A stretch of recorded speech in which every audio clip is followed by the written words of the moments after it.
I'm going to show you the do's and don'ts of contouring. I'm going to show you the wrong side and then the right side. So stay tuned because we're going to get into it right now.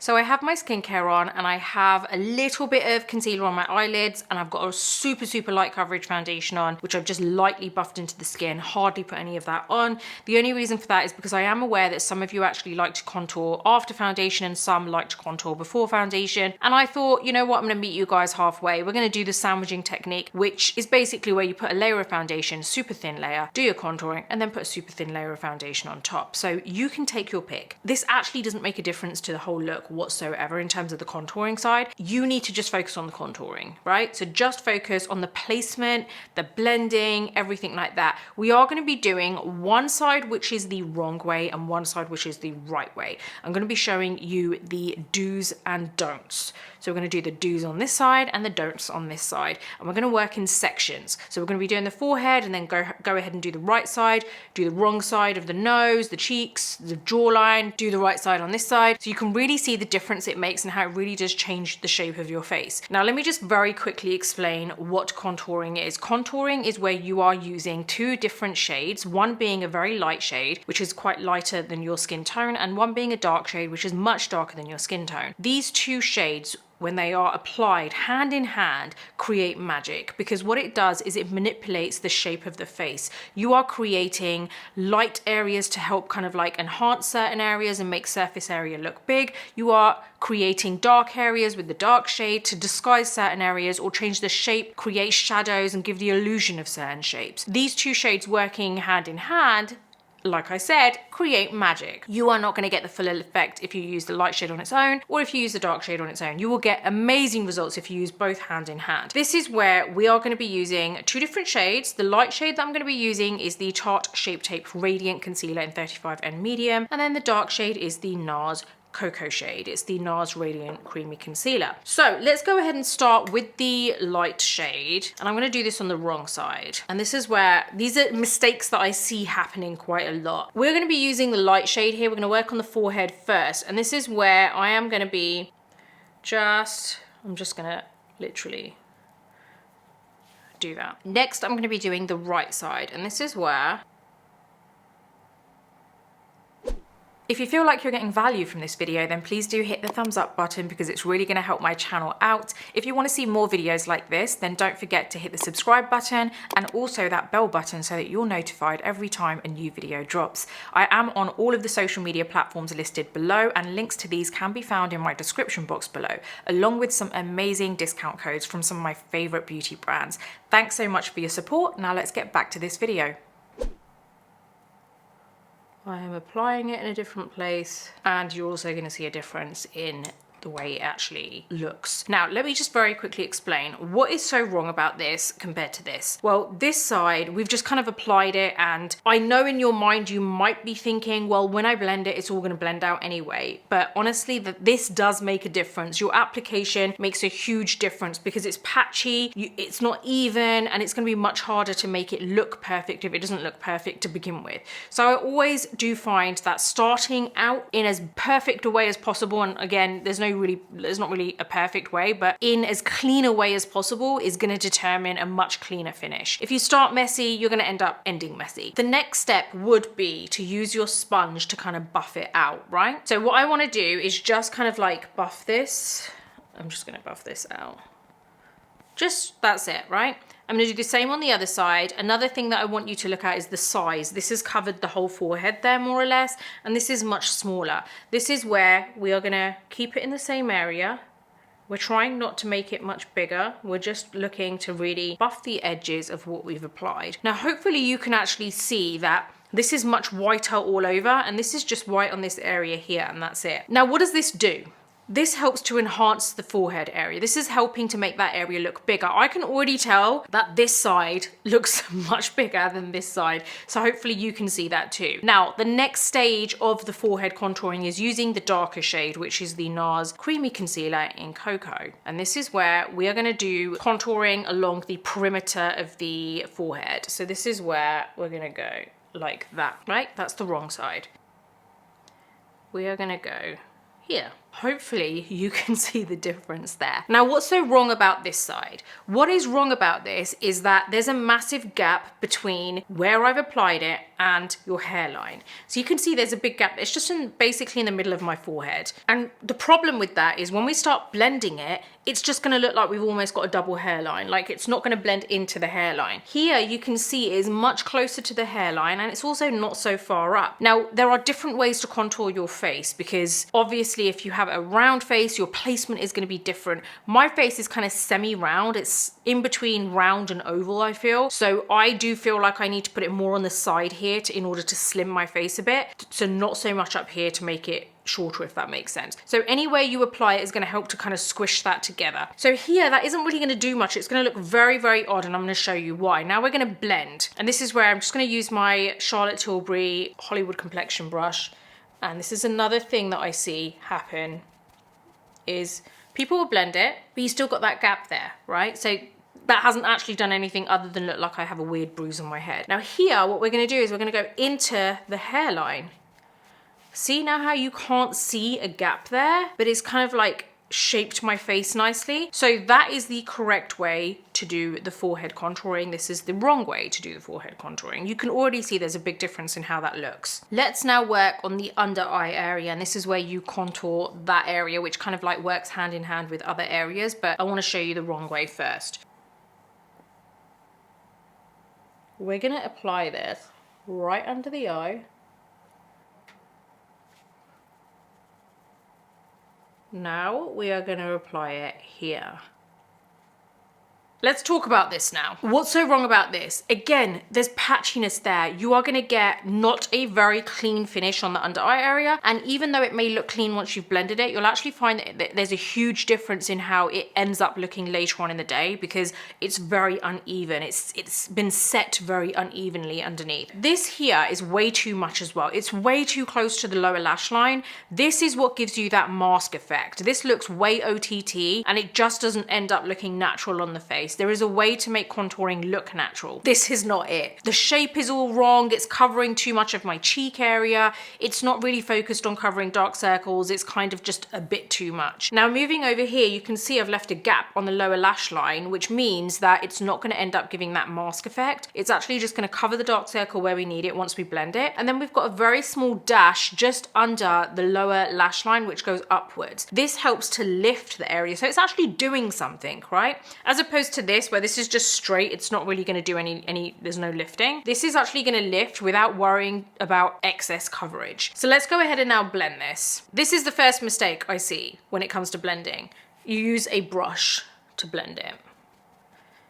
I would say that using a brush isn't the best option for your under eye. Let's move on to this side, and this is where I'm going to just pinch my sponge and I'm just going to buff that in. See how easily that blended in? And now this area here, I'm going to keep it where it is, but it's really going to help to brighten the under eye area and it's not going to end up looking mask-like. Look at the difference, such a huge difference there. I mean, this just looks a lot more natural. This looks like way too much.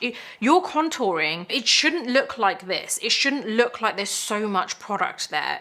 That's not the correct way of contouring. You've just applied way too much product. So moving on, let's move on to another section, which is this area here where I see a lot of people applying it, and I do personally too, to lift, add further lift along the eyes. So I'm going to use the dark shade and I'm going to apply it there. That's like a whole load there for some random reason.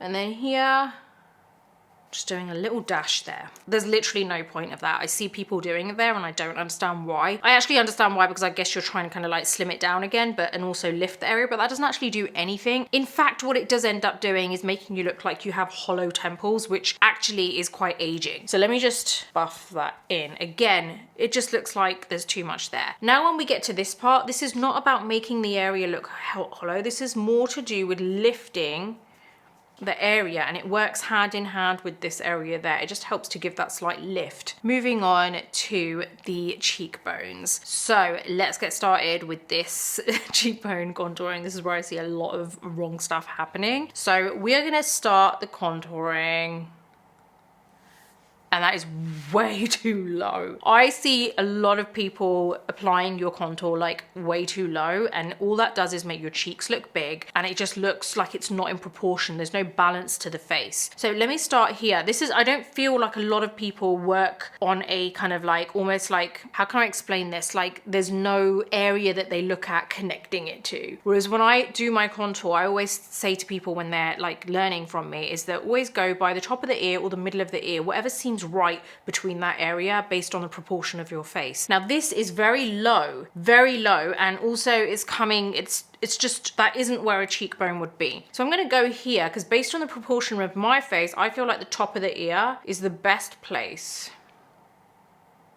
See the difference in placement? Top of the ear, and it's coming in and it's finishing between the nose and the corner of the lip. Here is going more towards the corner of the lip. Now, let's blend this and see what this looks like. See how close to the lip this has ended up? And it's just way too low. That's crazy. Now this, we want to really keep where it is. We don't want to kind of like drag it low, and we also don't want to take it too close to this area here. Can you see how that has, it's softened, it doesn't look OTT, it looks like it's in the right place because that's where my cheekbone would be. This has completely changed the proportion of the face. It's way too much. It's made the top half of my face look way too heavy, and it just doesn't look right. So next is the light shade. Okay, so and then we're gonna do the right way.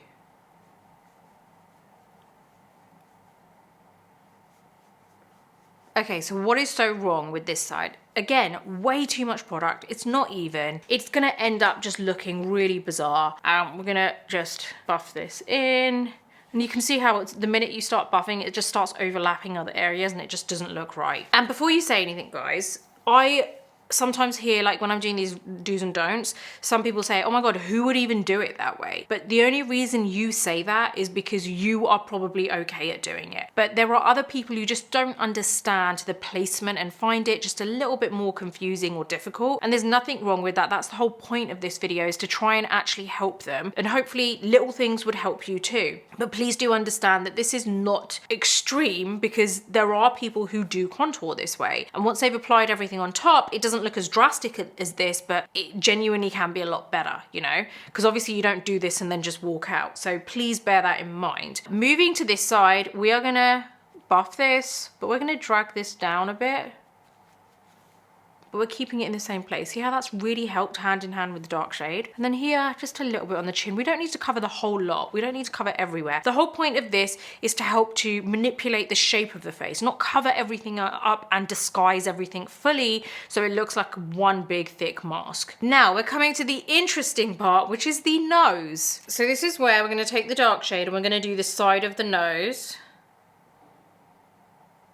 Way too far out, and it's not straight. It's like naturally going that way. One thing I do want to say is when you do contour your nose and you find that it just naturally keeps going out that way, it's because you are not lightening your pressure as you get to the tip of your nose. You have to understand the structure of the face. Your nose comes out like this, right? If you keep your pressure when you're holding this the same all the way down, you're naturally going to go out, because as you're going down, your nose is coming out. So as you're going down, your pressure should lighten. You should move with the nose. Don't keep your brush straight. Don't keep your pen or whatever you're using. Like, don't think you can draw a straight line. You can't draw a straight line. You need to actually come out and draw a straight line, as you know, move with the shape of the nose. And I'm talking about how it points outwards, not to the side. So what we do want to do is we want to create a straight line, right? So you can take it slow, do it in like feather strokes if you have to.